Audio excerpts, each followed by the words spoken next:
Shalom Bapak Ibu Saudara yang dikasihi Tuhan, selamat sore, selamat malam. Hari ini Kamis 24 Juni 2021 kita akan mulai ibadah pada sore malam hari ini, Bible Study. Tapi karena sesuatu hal maka ibadah kali ini ya langsung masuk ke dalam pemberitaan firman ya.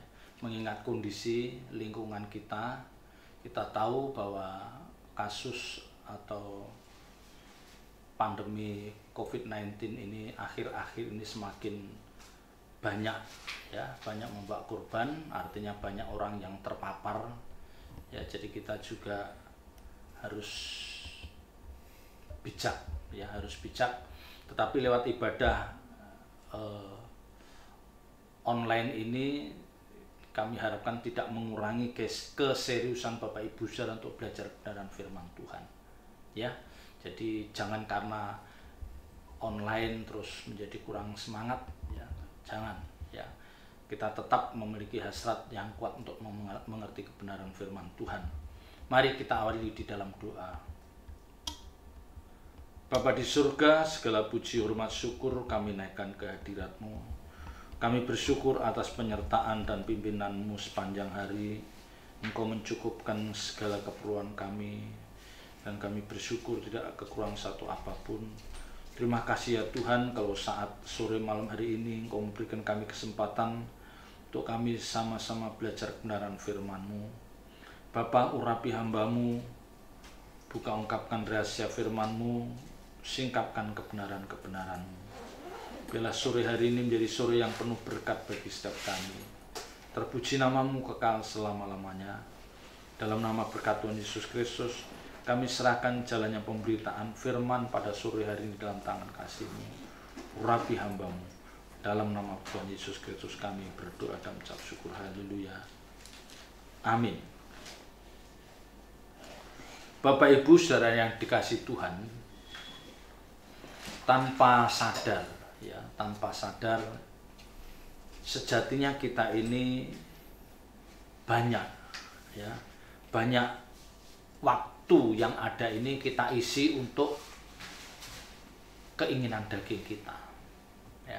Jadi kita menghabiskan hari-hari hidup ini dengan diisi semua kegiatan yang itu dasarnya adalah keinginan kita ya, keinginan daging kita.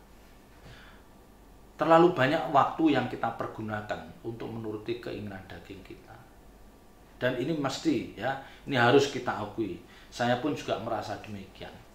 Ya, saya merasakan waktu yang benar-benar dalam pimpinan Tuhan itu masih kurang. Kalau Bapak Ibu Saudara tidak menyadari hal ini, ya, kalau kita tidak menyadari bahwa waktu atau hari-hari hidup kita itu hanya kita isi dengan satu kegiatan yang menuruti keinginan daging, keinginan manusia. Kalau kita tidak sadar, ini membahayakan, ya. Karena waktu ini akan semakin sempit. Kesempatan kita untuk ada di muka bumi ini semakin berkurang. Umur kita semakin menambah, kesempatan kita hidup ini makin berkurang. Ya. Dan kalau kita tidak cerdik, kita tidak bijak menggunakan waktu yang ada ini, maka itu menjadi suatu kebiasaan yang akhirnya nanti kita susah merubahnya. Ya, ini yang cukup mengkhawatirkan. Jadi kita harus sadar bahwa oh iya ya, waktu yang ada, waktu yang aku miliki ini aku habiskan hanya untuk menuruti keinginan daging. Artinya bisa menuruti diri sendiri atau bisa menuruti keinginan orang lain. Yang itu semua adalah keinginan daging. Ya. Dan memang Bapak Ibu Saudara, menuruti keinginan daging, ya, menuruti keinginan kita tanpa pimpinan Roh Kudus, itu memang tidak selalu berbuat jahat atau berbuat dosa. Enggak. Ya.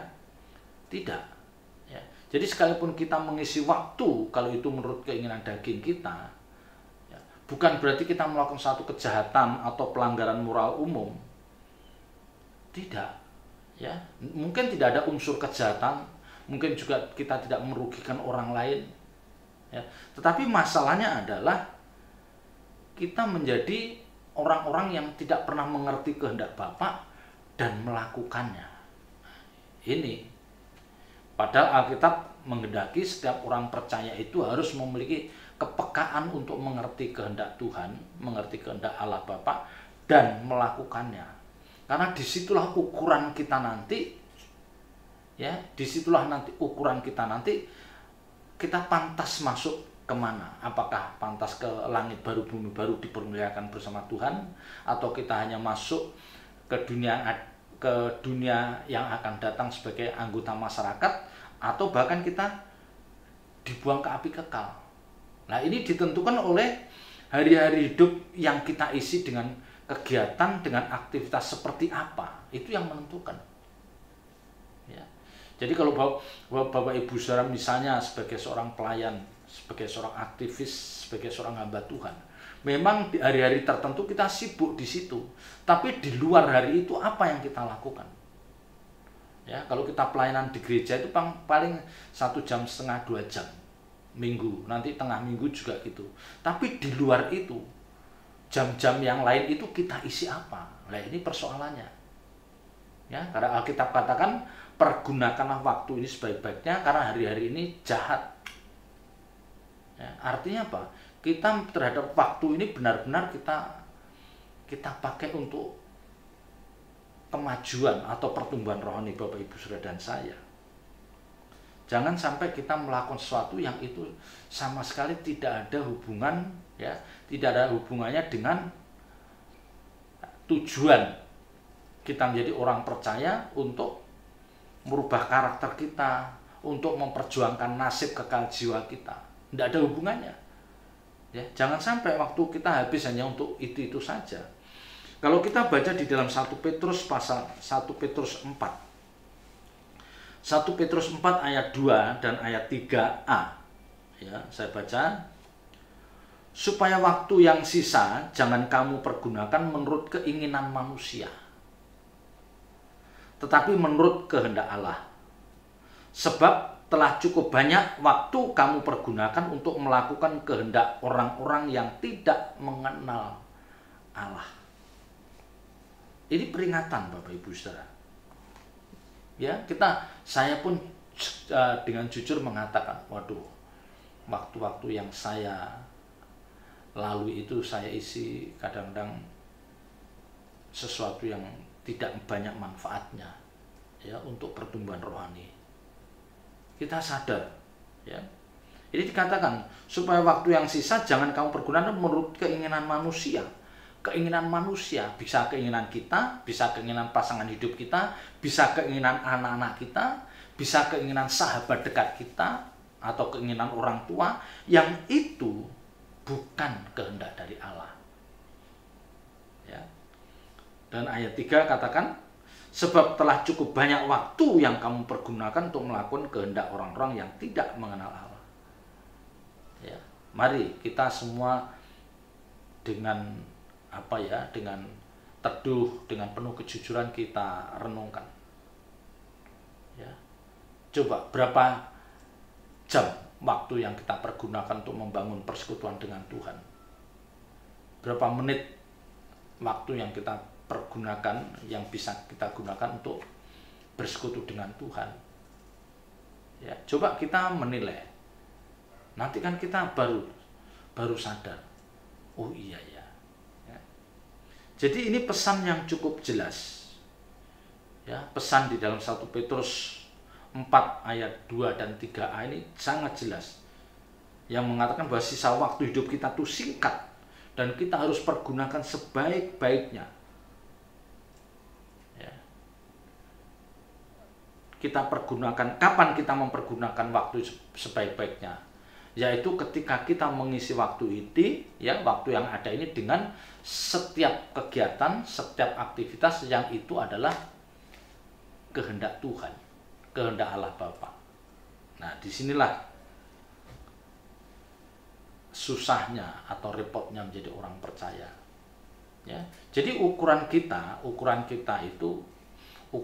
berkenan di hadapan Tuhan itu bukan hanya karena kita tidak melakukan dosa-dosa secara umum, kita tidak melakukan dosa-dosa pelanggaran moral umum saja. Bukan itu. Ukurannya adalah apakah setiap yang kita lakukan ini menyenangkan hati Bapa atau tidak.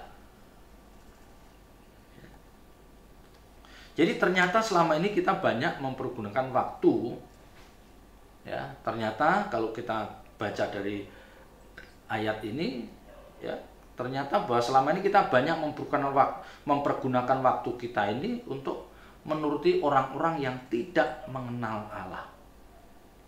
Ya. Tentu tidak mengenal Allah di sini harus tidak mengenal Allah dengan benar. Ya, ada orang yang mengenal Allah tetapi hanya kulitnya. Pengenalannya akan Allah sangat minim. Ya, sangat minim. Ya.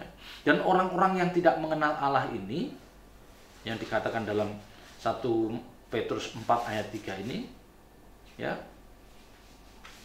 orang-orang yang tidak mengenal Allah ini bisa siapa saja. Ya, bisa siapa saja.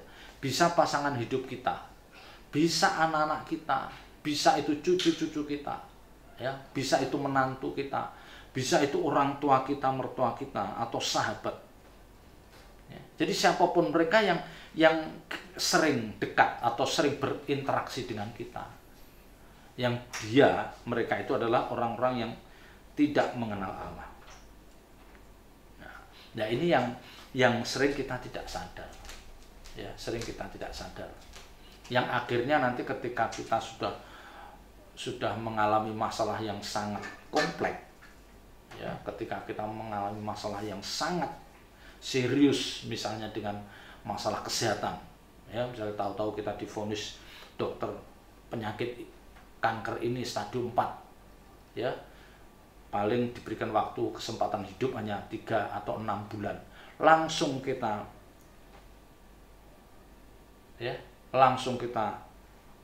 kaget, ya, nyaris pingsan. Iya. Nah, baru di situ wah, langsung membangkitkan gairahnya bagaimana untuk mencari Tuhan. Tapi nggak bisa,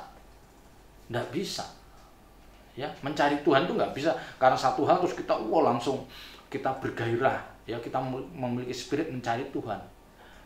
Tidak, ini tidak natural, tidak tulus. Ini mencari Tuhannya itu dengan motivasi yang tidak tepat, ya, karena persoalan itu baru ya tergopoh-gopoh.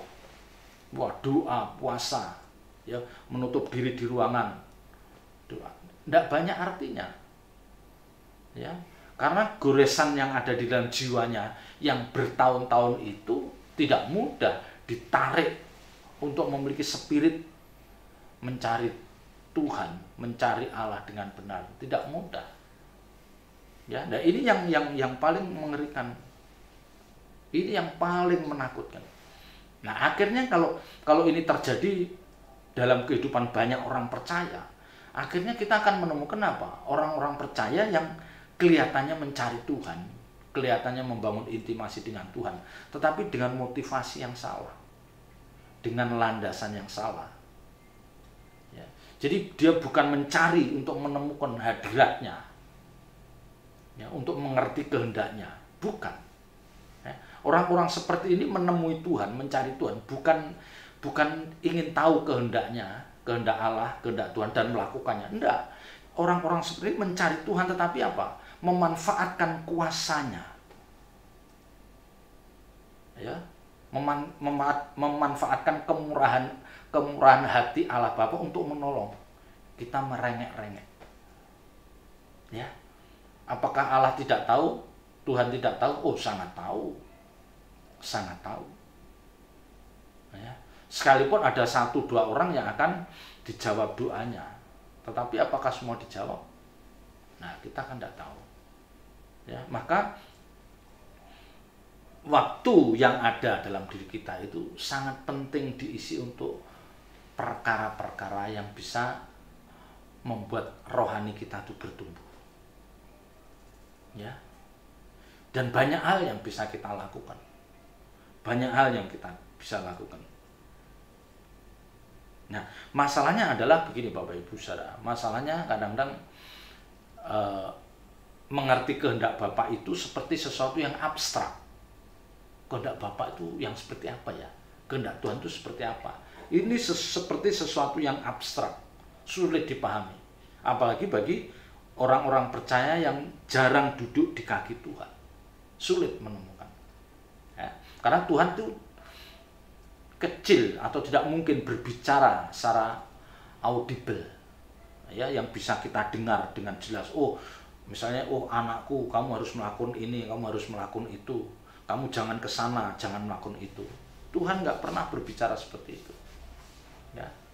Jadi kalau Bapak Ibu Saudara pahami, kalau Alkitab katakan bahwa keberkenanan kita di hadapan Tuhan itu ditentukan oleh kepekaan kita mendengar suara Tuhan dan melakukan kehendaknya, itu sebenarnya bukan abstrak. Ya. Bagi orang-orang percaya yang sering duduk di kaki Tuhan bergaul, dia akan tahu. Ya, dia akan tahu. Sekalipun mungkin tidak tepat, tetapi dia tahu, oh ini bukan kehendak Bapa, ini bukan kehendak Tuhan. Ya. Nah, disinilah sulitnya. Ya, disinilah sulitnya. Maka kalau dikatakan tadi dikatakan ayat 3, 1 Petrus 4 ayat 3a, sebab telah cukup banyak waktu kamu pergunakan untuk melakukan kehendak orang-orang yang tidak mengenal Allah. Ya, orang-orang yang tidak mengenal Allah. Dari kebenaran ini, dari kebenaran ini kita bisa menangkap pesan juga bahwa kita harus bergaul dengan orang-orang yang mengenal Allah. Iya kan? Kalau kita memiliki sahabat, teman dekat, tapi dia tidak mengenal Allah, pasti nanti yang kita lakukan pasti itu bukan kehendak Allah. Ya.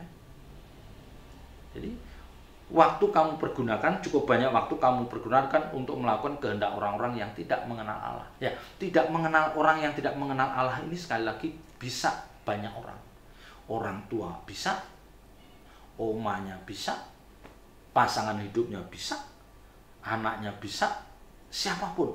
Bahkan mungkin pendetanya pun juga bisa. Iya. Ya. Mengenal Allah secara benar. Karena tidak mudah Bapak Ibu Saudara. Ya, tidak mudah. Maka masing-masing kita, kalau Bapak Ibu Saudara sudah dewasa, ya misalnya udah umur 20 ke atas, ya, apalagi udah berumah tangga, dan kita sehat fisik, mencari atau menemukan Tuhan itu harus menjadi perjuangan kita, petualangan kita, bagaimana kita akhirnya nanti memiliki pengalaman rohani dengan Tuhan.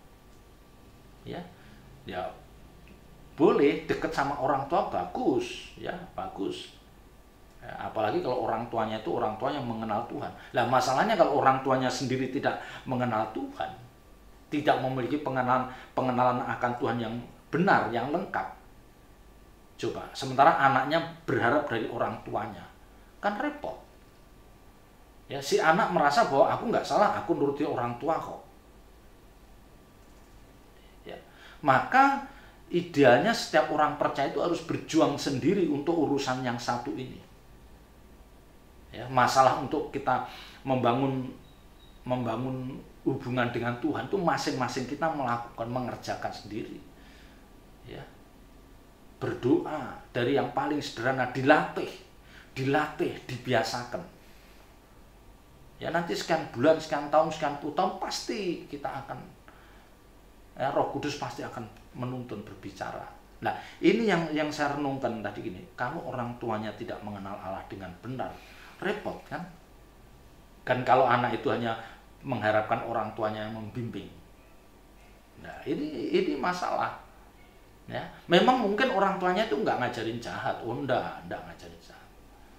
Ya, mungkin juga tidak mengajari apa yang menyimpang, enggak. Tetapi kalau dia tidak mengenal Allah dengan benar, nanti mengarahkan sasaran kehidupan anak-anaknya itu bisa salah.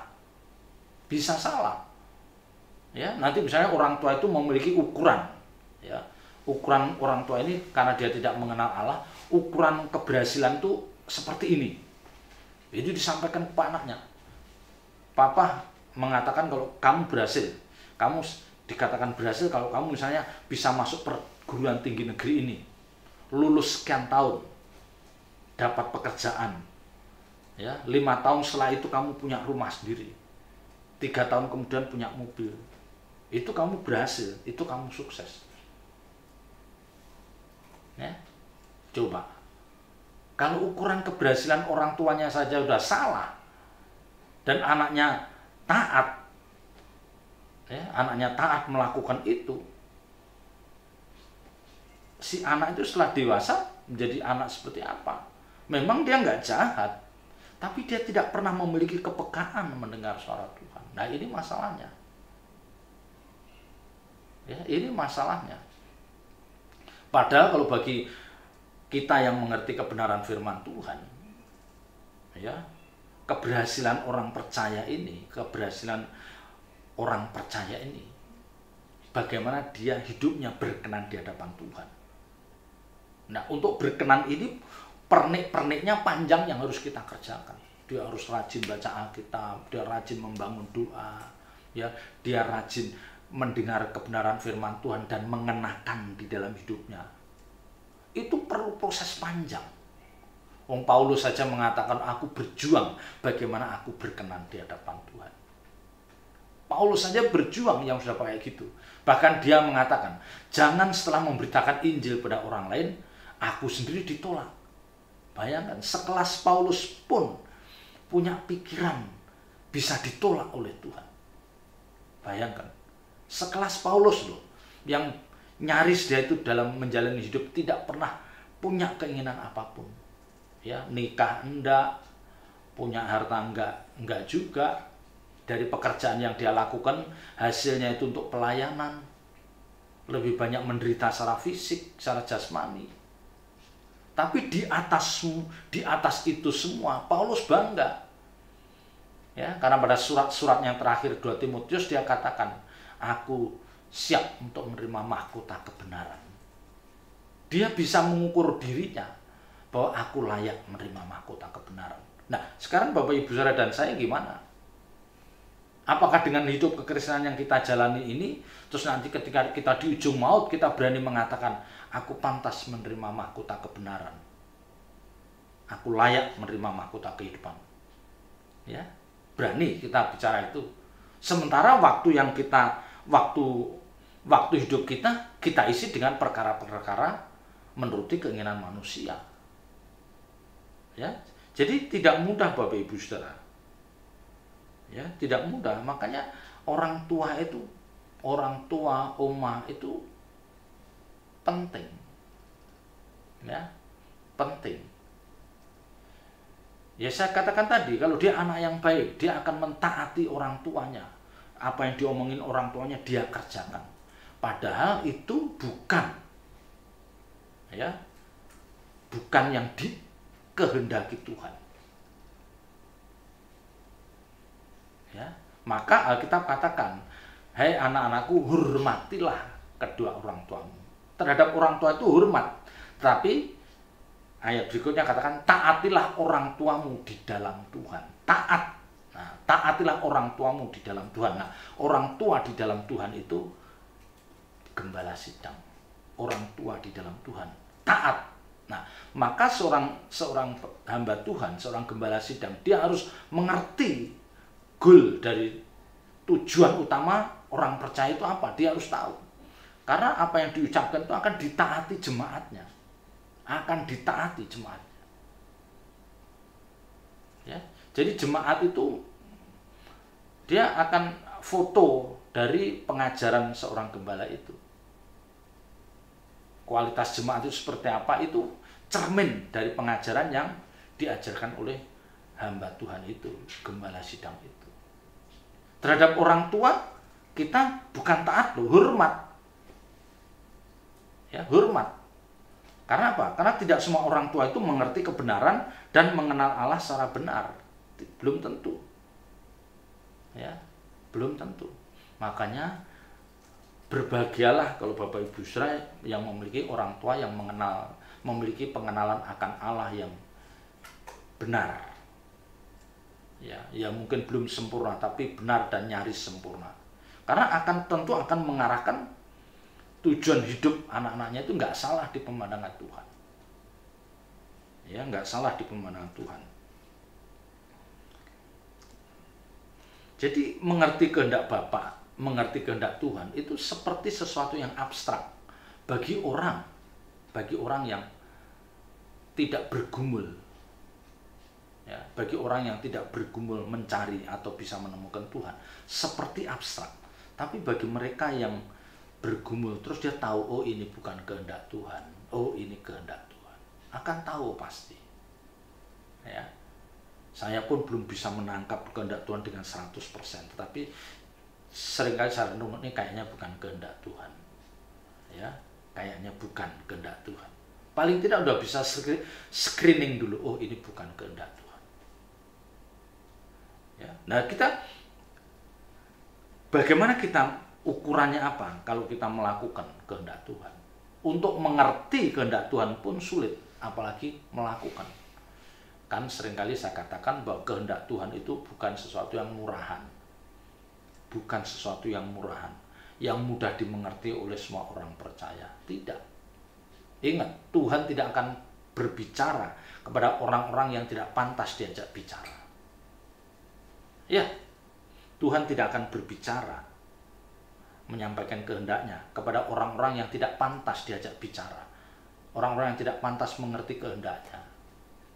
Ya, Tuhan katakan gini, percuma aku ngomong nyampaikan kehendakku terhadap kamu, percuma loh, kamu aja masih keinginan dagingmu masih kuat kok.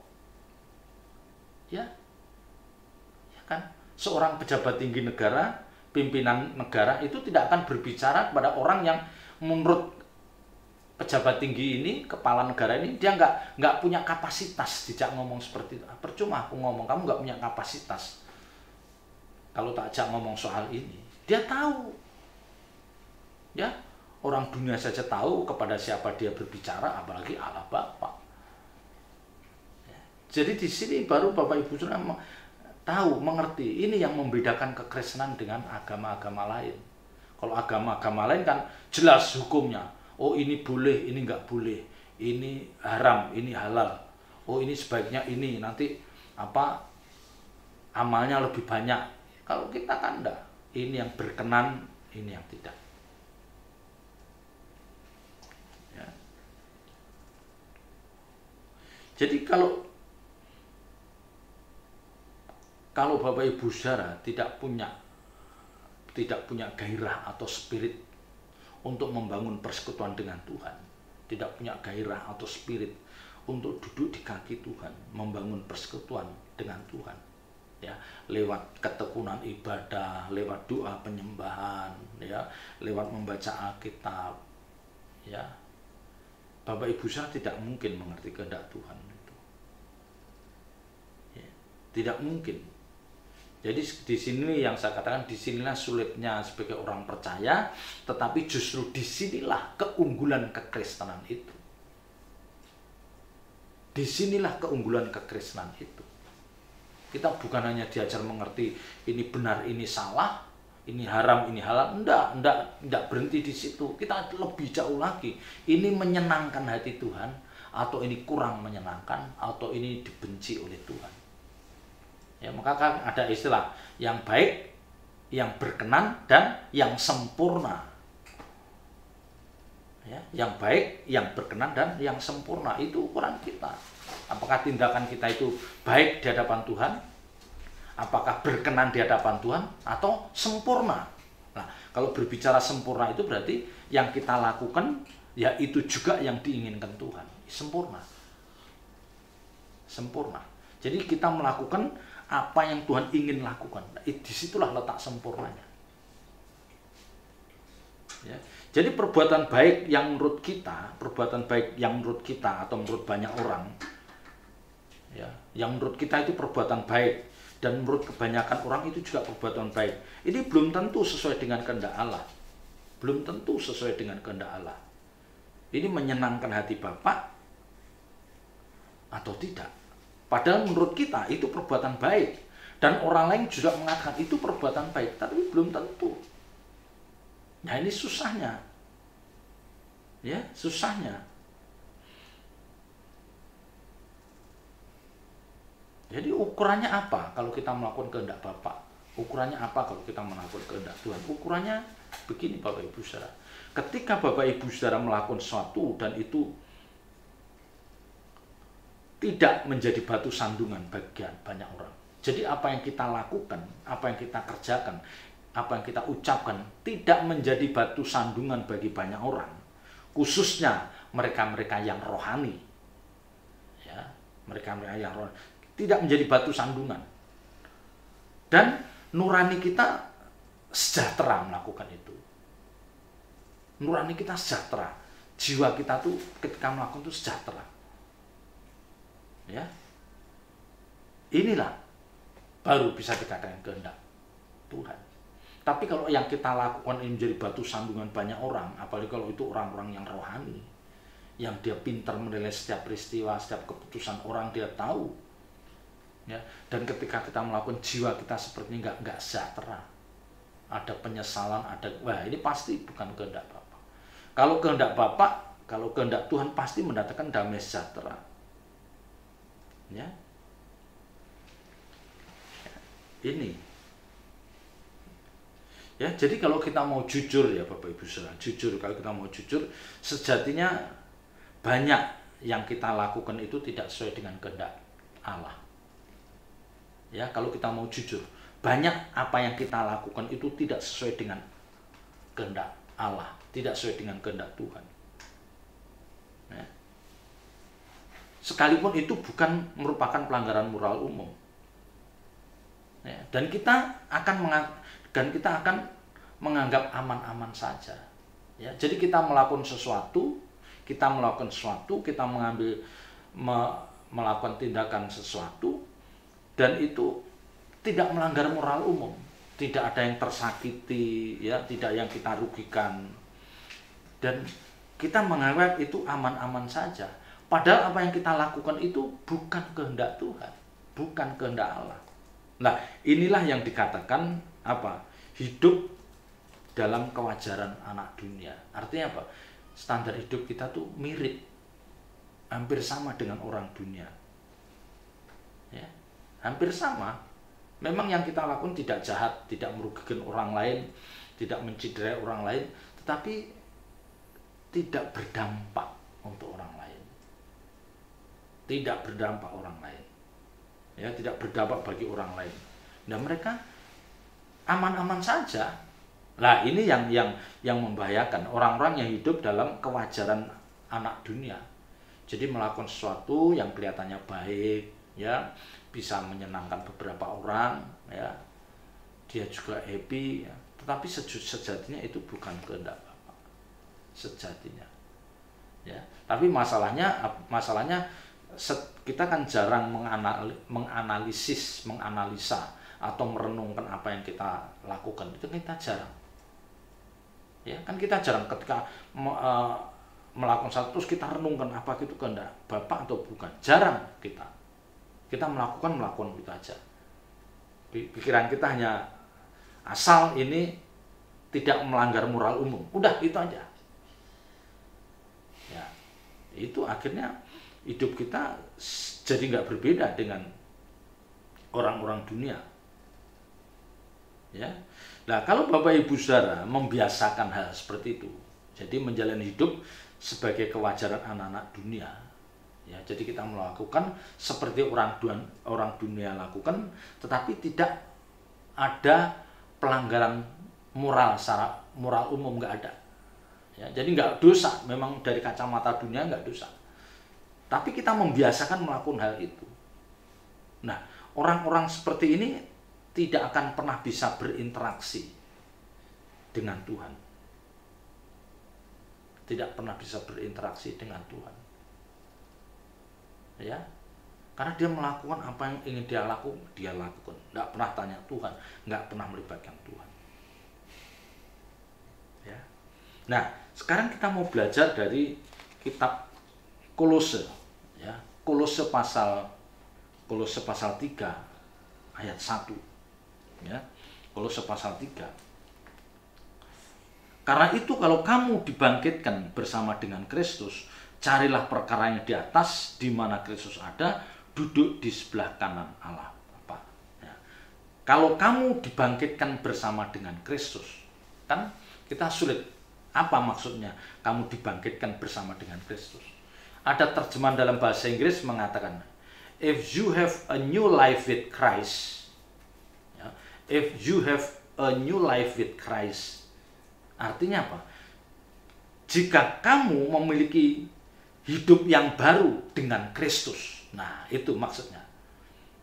Jika kita memiliki hidup yang baru bersama dengan Kristus. Ya. Carilah perkara di atas, di mana Kristus ada, duduk sebelah kanan Allah. Ya.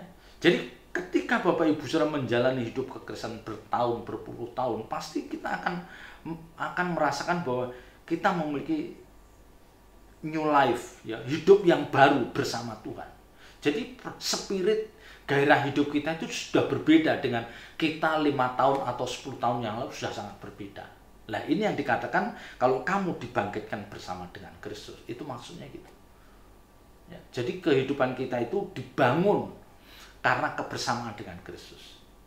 Dibangun karena persekutuan dengan Kristus yang sudah bertahun-tahun itu, sehingga kita memiliki hidup yang baru.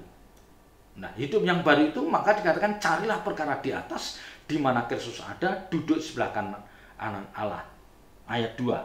Pikirkanlah perkara yang di atas, bukan yang di bumi. Dimantapkan lagi. Pikirkanlah.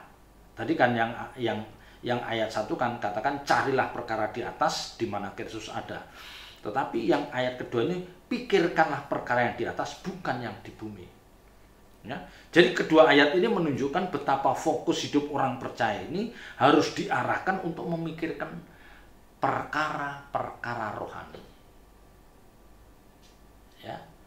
Kehidupan Bapak Ibu Saudara dan saya itu intinya diarahkan untuk memikirkan perkara-perkara di atas, perkara-perkara rohani, perkara-perkara yang akan menentukan nasib kekal jiwa kita di kemudian hari. Iya, itu yang harus kita pikirkan. Ya. Jadi perkara-perkara yang akan menentukan nasib kekal jiwa kita di kemudian hari. Apakah kita nanti masuk langit baru, bumi baru, dipermuliakan, atau kita sebagai masyarakat dunia akan datang, atau dibuang ke api kekal. Pikirkan. Ya. Carilah perkara di atas, pikirkanlah perkara di atas. Tapi bukan berarti kita tidak perlu kerja keras atau berjuang untuk mencukupi kebutuhan hidup sehari-hari ketika kita di bumi. Oh, bukan itu. Ya, kita tetap bekerja keras, kita tetap berjuang merintis karir, kita tetap membangun, membesarkan usaha kita, tapi dengan landasan yang berbeda. Ya, dengan landasan yang berbeda dengan orang-orang dunia. Ya, kalau orang di luar Kristen, dia bekerja keras. Ya, dia mengukir prestasi, ya, dia mempersiapkan anaknya untuk masa depan anaknya dengan sangat-sangat luar biasa. Itu tujuannya, ya, tujuannya supaya untuk nilai diri mereka, ya, untuk nilai dirinya, untuk kepuasan jiwanya, atau untuk kebanggaan dan menaikkan status sosialnya. Dia bangga kalau semua anaknya S2, S3 di luar negeri. Wah, bangga. Nah, ini tidak salah, S2, S3 di luar negeri, puji Tuhan. Tetapi landasannya jangan untuk kepuasan kita, jangan untuk nilai diri kita dan anak kita. Ya, supaya kelihatan lebih hebat dari yang lain, jangan itu. Landasannya supaya mereka, anak-anak kita itu menjadi lebih mudah sukses, lebih mudah berhasil, dan nanti ujungnya mereka akan bisa diberkati secara jasmani. Nah, kalau dia bisa diberkati secara jasmani, mereka akan lebih efektif dipakai oleh Tuhan. Ya, karena kalau sekali lagi yang sering saya katakan, kalau anak-anak kita gagal semua, ya, gagal, ya, udah moralnya nggak bagus, ya, attitude-nya nggak bagus, secara akademis juga nggak berprestasi, sudah rusak. Mau apa? Coba mau apa? Ya, attitude-nya, karakternya nggak bagus, ya, secara akademis nggak berprestasi, moralnya juga nggak bagus, terus mau apa? Ini kan orang-orang seperti ini nanti ganggu, ya, perburuannya mencari Tuhan, motivasinya beda, akan mengganggu Tuhan. Tapi kalau orang ini kerja keras, memaksimalkan potensi yang diberikan Tuhan, dia menjadi orang yang sukses, dan dia mengerti kebenaran firman Tuhan, wah, ini akan dipakai Tuhan. Ya, dia akan dipakai Tuhan. Karena secara jasmani dia diberkati, tetapi moralnya baik, pemahamannya firman juga lengkap, orang ini akan dipakai Tuhan. Mereka akan lebih efektif. Ya, mereka akan lebih efektif. Karena pekerjaan Tuhan itu pasti memerlukan dana cukup besar, banyak. Ya. Bagaimana orang itu bisa menjadi berkat dimanapun dia ada. Nah, itu kan berbicara tentang kemampuan materi kita. Ya, sekalipun tidak mutlak. Ya, tetapi ada orang-orang yang dituntut seperti itu. Ya, secara ini sukses, memiliki kebenaran firman Tuhan, lengkap dia.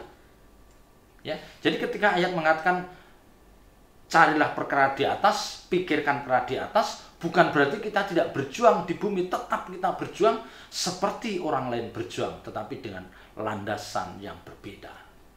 Kita berjuang untuk mengabdi bagi Tuhan, supaya nama Tuhan dipermuliakan, karena Alkitab katakan, baik aku makan atau aku minum atau melakukan apa saja, biarlah itu untuk kemuliaan Tuhan. Ya, anak-anak kita berprestasi harus untuk kemuliaan Tuhan.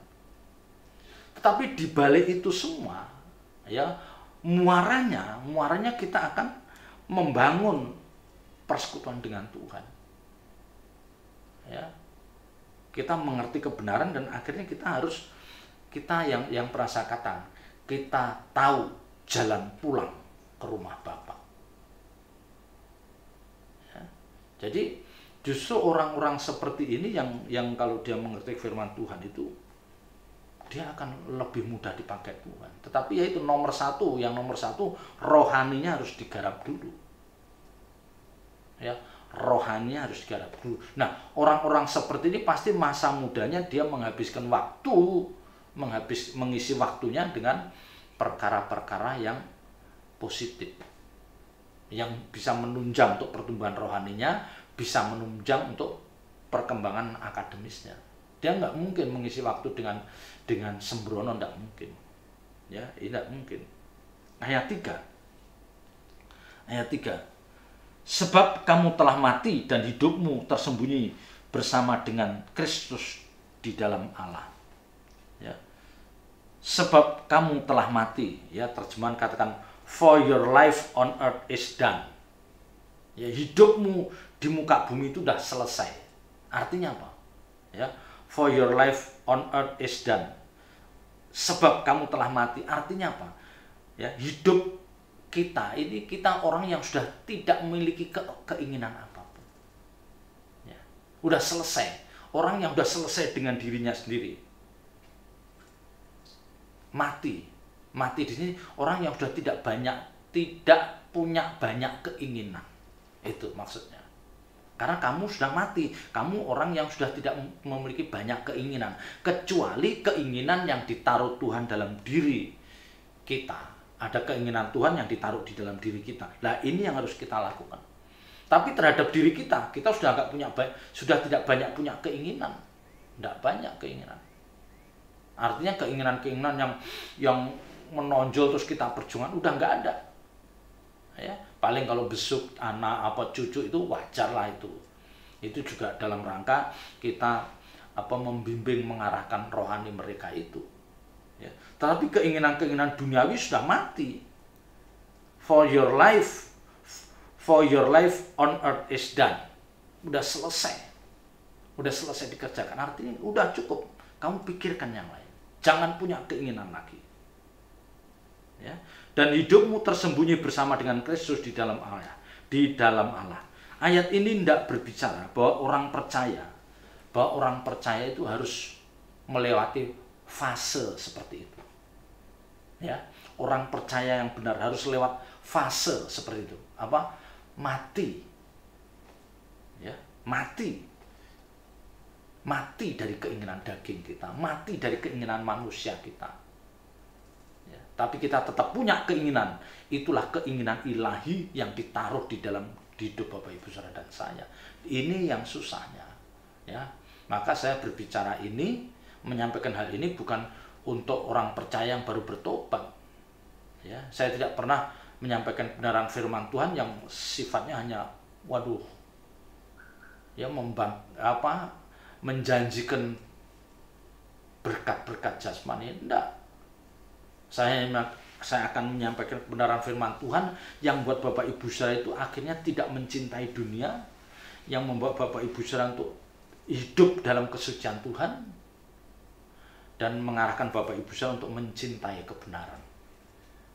Ya, mencintai kebenaran. Ya. Jadi ayat ini tidak berbicara bahwa orang percaya itu harus melewati fase itu. Jadi dia harus bisa menanggalkan kehidupan lamanya yang dulu banyak keinginan, sekarang sudah mulai nggak banyak keinginan. Ya, menjadi hidup baru dengan spirit yang berbeda. Jadi keinginan duniawi itu sudah ditekan terus, udah mulai nggak muncul, ya ada muncul dikit, nggak dominan. Ya, jadi hidup kita di dunia ini sudah selesai, udah mau cari apa lagi? Maka Alkitab katakan udah cukup, asal ada makanan pakaian cukup. Ya, padahal kenyataannya kita punya apa-apa, tetapi ini menunjukkan bahwa untuk perkara jasmani kita jangan ngongso. Ya, kita jangan pernah jangan merasa tidak puas. Jadi kita harus mengatakan cukup. Ya, cukup. Karena kalau kita untuk perkara jasmani kita bisa mengatakan cukup, nah, orang seperti ini yang mudah dibawa untuk mengerti perkara-perkara rohani. Tapi kalau dia untuk perkara jasmani tidak pernah cukup dan tidak bisa mematikan keinginan yang kuat, dia tidak pernah bisa dibawa untuk mengerti perkara-perkara rohani. Dia tidak akan pernah mengerti perkara-perkara di atas. Tidak bisa. Ya, jadi kita harus cukup, harus mati. Tidak punya banyak keinginan. Ya.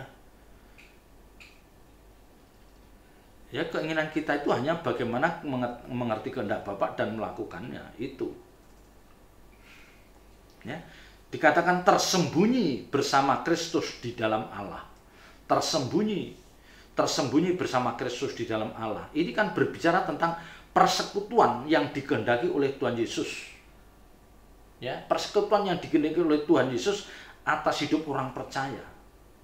Ya, tersembunyi bersama Kristus. Jadi kita hidup itu nempel dengan Tuhan. Nempel dengan Tuhan. Seperti Alkitab katakan di dalam Injil Yohanes pasal 17 ayat 21. Ya, Injil Yohanes 17 ayat 21 katakan, supaya mereka semua menjadi satu, sama seperti Engkau ya Bapa di dalam aku dan aku di dalam Engkau, agar mereka juga di dalam kita. Ya, agar mereka itu maksudnya orang percaya itu juga di dalam kita. Di dalam kita itu di dalam Allah Bapa dan Tuhan Yesus, supaya dunia percaya bahwa Engkaulah yang telah mengutus aku. Ya. Jadi ini paralel dengan Yohanes 17 ayat 21. Ya, Kolose pasal 3 ayat 3 itu paralel dengan satu spirit dengan Yohanes 17 ayat 21. Sebab kamu telah mati dan hidupmu tersembunyi bersama dengan Kristus di dalam Allah. Jadi kita tersembunyi bersama Kristus tapi dalam persekutuan dengan Allah. Itu kan satu kesatuan. Allah Bapa dengan Tuhan Yesus dan kita ada di sana dalam persekutuan itu. Dan ini yang memang dirindukan Tuhan. Ini yang memang dirindukan Tuhan. Tetapi supaya Bapak Ibu sudah pahami bahwa ini bukan sulit, tetapi sangat sulit diwujudkan. Ya, bukan sulit, tapi sangat sulit diwujudkan. Persekutuan kita dengan Tuhan yang akhirnya nanti akan membawa persekutuan kita dengan Allah Bapa. Inilah perjuangan kita yang sesungguhnya. Ya. Jadi ketika Bapak Ibu saudara memahami apa yang saya sampaikan pada malam hari ini, di sini kita baru menyadari betapa beratnya tuntutan sebagai orang percaya. Berat, sangat berat. Ya. Kita seperti disembelih. Ya, disembelih artinya apa? Udah kita nggak punya keinginan apa-apa, mati, benar-benar nggak punya keinginan seperti kebanyakan orang dunia. Ya, ya bukan berarti kita harus miskin, nggak punya rumah, nggak punya mobil, enggak, tetap boleh punya rumah, punya mobil, silakan. Tetapi keinginan dalam diri kita sudah bukan seperti orang-orang dunia. Kalau kita punya mobil, ya itu fasilitas bagaimana untuk menopang pekerjaan Tuhan. Kalau kita punya rumah, bagaimana rumah itu bisa menampung misalnya orang-orang yang dipercayakan Tuhan ikut kita. Atau kalau kita punya rumah ini, bisa rumah ini sebagai investasi, bisa. Daripada kita menghambur-hamburkan uang, kita investasi rumah. Nanti suatu saat dijual untungnya, ya misalnya jual beli rumah itu kan seperti itu, investasi. Untuk menopang pekerjaan Tuhan, untuk membantu hamba Tuhan, untuk membantu gereja-gereja yang membutuhkan, untuk membantu Lazarus yang dikirim Tuhan di hadapan kita. Ya. Ya. Jadi keinginan kita sendiri sudah nyaris tidak ada. Ya, jadi kalau harta kita banyak itu udah bukan untuk kita. Ya.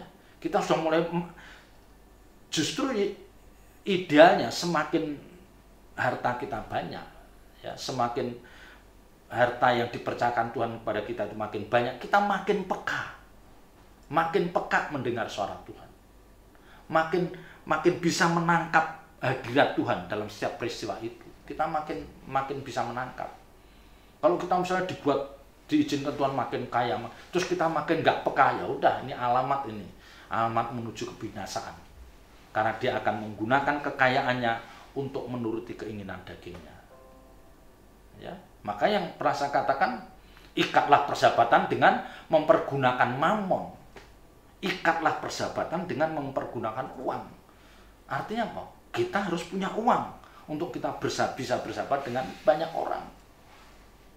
Ya bersahabat di sini bukan sekongkol untuk sesuatu yang baik, tidak. Bersahabat di sini artinya apa? Kita bisa lebih banyak orang yang kita peluk. Kalau misalnya kita uang gereja misalnya 10 juta, kita bisa memeluk satu keluarga. Kalau kita misalnya uang gereja bisa 50 juta, kita bisa meluk orang 4 keluarga. Kan begitu. Ya, kalau Bapak Ibu punya uang sampai ratusan juta, kan pernah saya katakan bahwa itu harta orang lain. Itu harta orang lain. Karena harta kita yang sesungguhnya nanti di surga.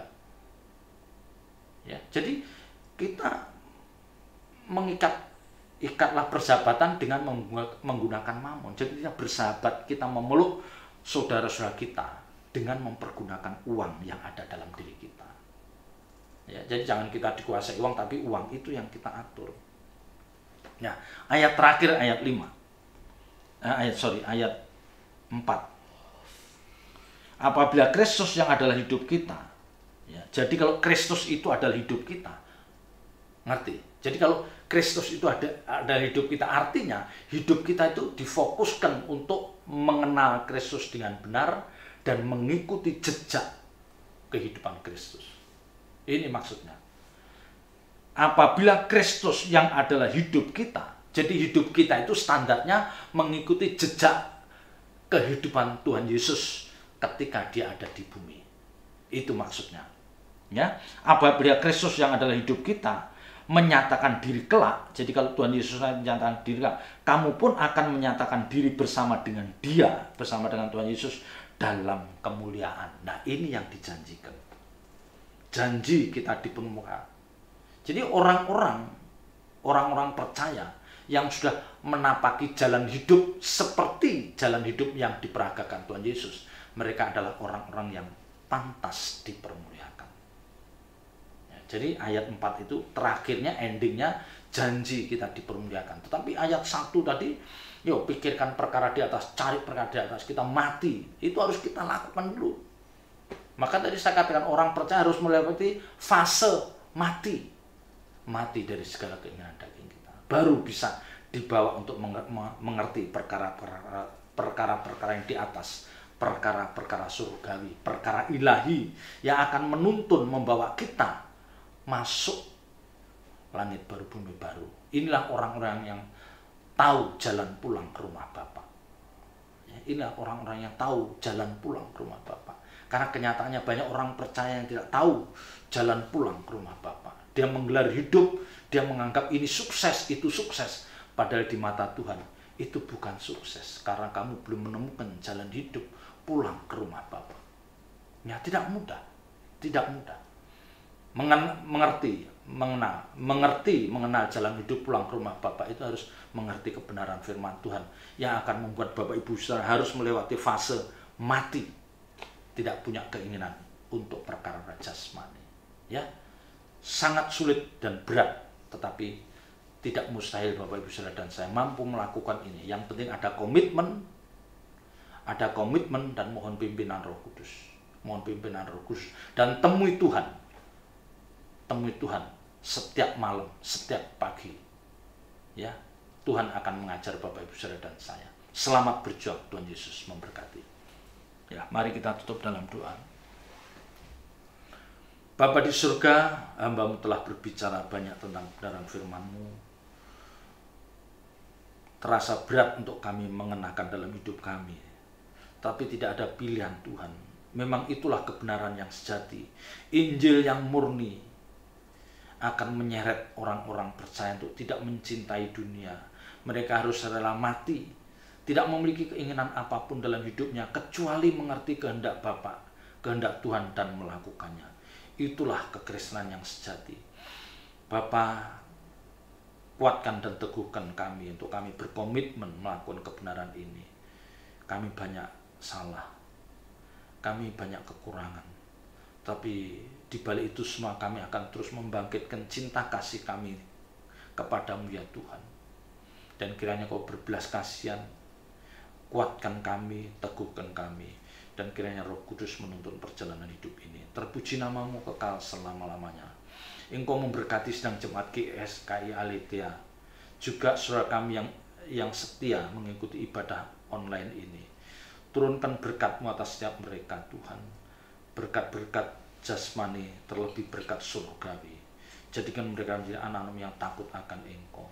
Kami mohon perlindungan-Mu Bapa di tengah pandemi COVID-19 yang semakin mengganas ini. Kiranya Engkau tutup bungkus setiap kami dengan kuasa darah-Mu. Jauhkan kami dari jangkauan virus ini. Dan biarlah Engkau memberikan kami kesehatan, damai sejahtera, sukacita surgawi. Terpuji namamu kekal selama-lamanya. Dalam nama berkat Tuhan Yesus Kristus kami berdoa dan mengucap syukur. Haleluya. Amin.